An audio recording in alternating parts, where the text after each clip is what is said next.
Photo को रखो ना सामने, फोटो सामने रखो। हाँ, इसी में तो शक्ति आएगी। दोनों हाथ खोल लीजिए, ठीक है। श्री माता जी, आप कौन हैं? कृपया अपना परिचय हमें दीजिए। क्या आप सचमुच में आदिशक्ति हैं? हम ये कैसे यकीन करें कि आप आदिशक्ति हैं? अगर आप सचमुच में आदिशक्ति हैं तो हमें अपनी शक्ति का एहसास कराओ, हमारे सारे दुख दर्द मिटाओ,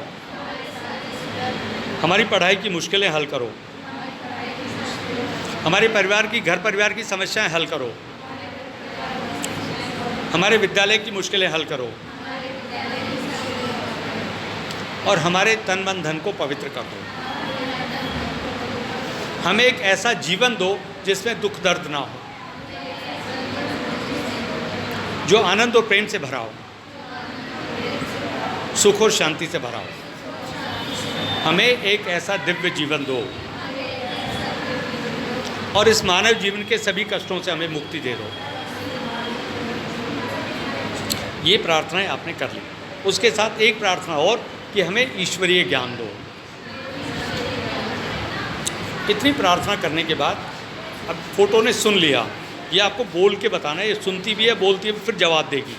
अब जो ये जवाब देगी वो आपकी हाथों पर शक्ति की तरंगों के रूप में आएगा। या तो तरंगे ठंडी होंगी या गर्म।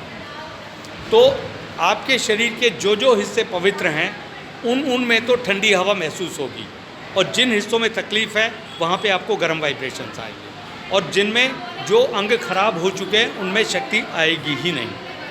तो आप देखिए, ये आपका मूलाधार चक्र, उसका स्थान यहाँ पे है। ये आपका स्वाधिष्ठान चक्र, ये स्वाधिष्ठान चक्र, ये विशुद्धि चक्र, ये यहाँ पे देख रहे हैं, ये अनहद चक्र, अनहद ये हो गया। ओके, दिस इज आज्ञा चक्र, दिस इज नाभि चक्र, मध्य वाली उंगली नाभि चक्र, और ये वाली उंगली जो है ये विशुद्धि चक्र, अंगूठा हो गया स्वाधिष्ठान चक्र, मूलाधार चक्र यहाँ पे, और सहस्रार और भवसागर यहाँ पे हथेली के मध्य में। लेफ्ट साइड इज चंद्र पक्ष, राइट इज सूर्य पक्ष। अगर काया को दो भागों में बांटें तो बायां हिस्सा चंद्र पक्ष है और दायां हिस्सा सूर्य पक्ष है।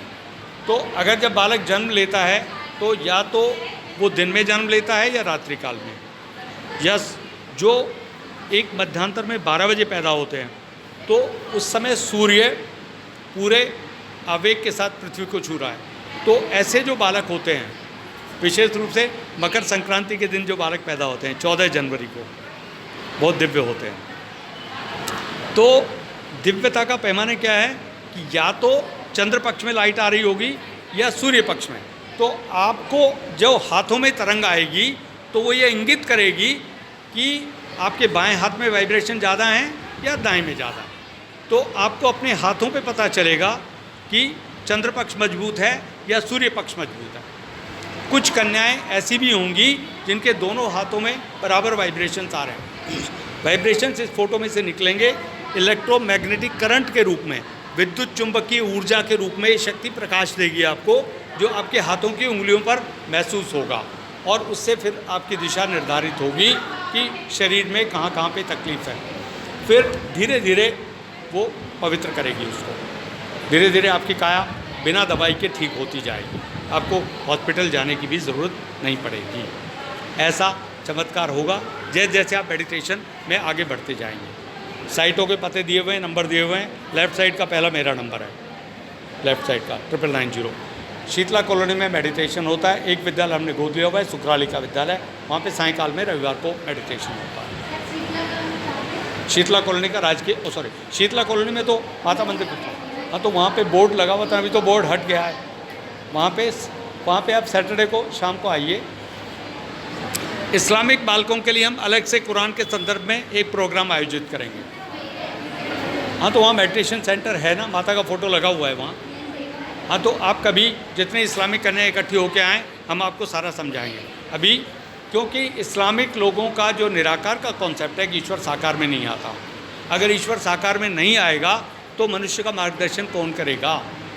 आज की तारीख में जो तकलीफ़ें हो रही हैं, दवाइयाँ भी नकली आ रही हैं। डॉक्टर दवा लिखेगा, 4 दवाएं लिखेगा, 2 मिल रही हैं, 2 बाजू वाले केमिस्ट से ले लो। उससे भी लिया तो एक्सपायरी डेट की होंगी या उनके केमिकल्स ठीक नहीं होंगे, फॉर्मुलेशन, नकली दवाइयाँ तो और रिएक्शन करेंगी। ये कोई दवा नहीं लगाती, कोई दवा नहीं, बिना दवाई के ठीक करती है। हम खड़े हुए हैं आपके सामने।